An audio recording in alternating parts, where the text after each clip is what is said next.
How Asian leaders are riding the fake news mantra. Governments across Southeast Asia have been using laws and the judiciary to curb press freedoms. Now, they have found a handy crutch to lean on as they intensify clampdowns. U.S. President Donald Trump's fake news mantra. Most worrying to media rights advocates is that several countries are promoting new legislation or expanding existing regulations to make publishing fake news an offense. The fear is that, rather than focusing on false stories published on social media, authoritarian leaders will use the new laws to target legitimate news outlets that are critical of them. When the leadership of the United States consistently targets legitimate media reporting as fake, it opens the way for leaders the world over to do the same, said Sean Crispin, who represents the Committee to Protect Journalists in the region.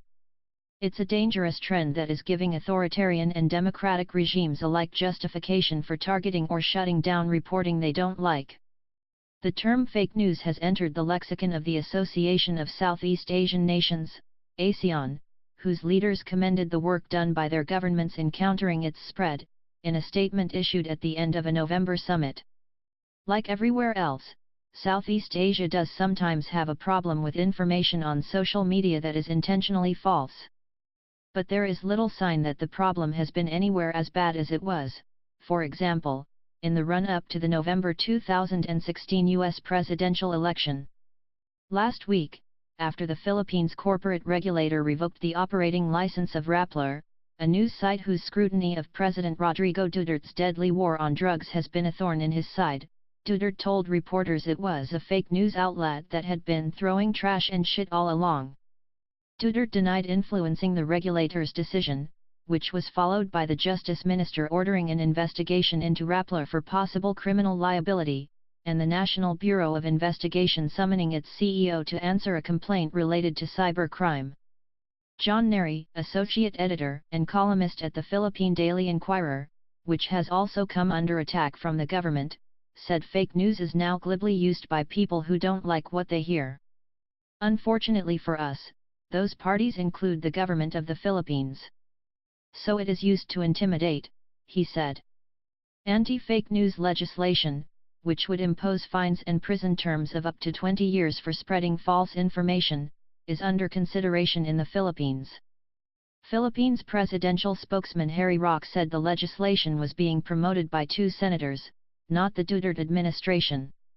Asked if the government felt the need to regulate fake news, Roque said, "We believe in free marketplace of ideas.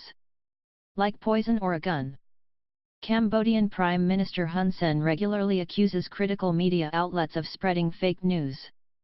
Hui Vanuc, Under-Secretary of State in Cambodia's Interior Ministry, told Reuters, "Everyone, including ordinary citizens, has to fight against fake news because fake news is like poison or a gun and it can kill our beautiful society."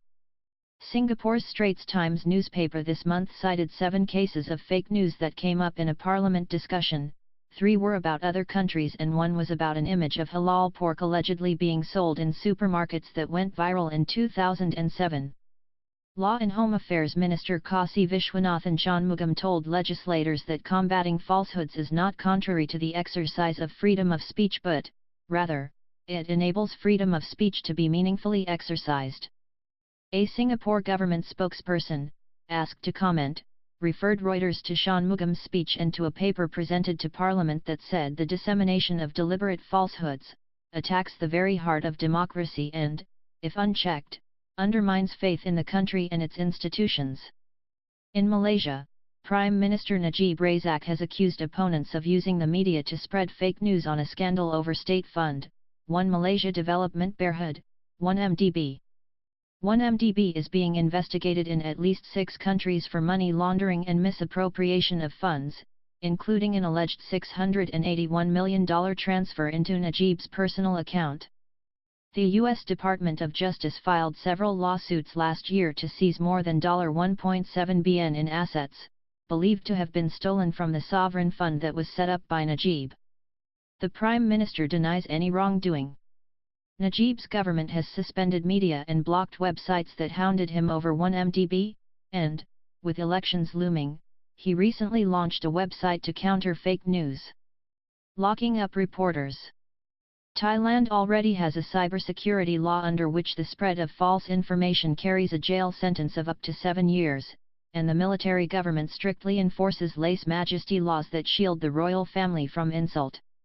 Still, military government leader Prayuth Chan-ocha has warned that tough action will be taken to enforce laws against fake news and hate speech.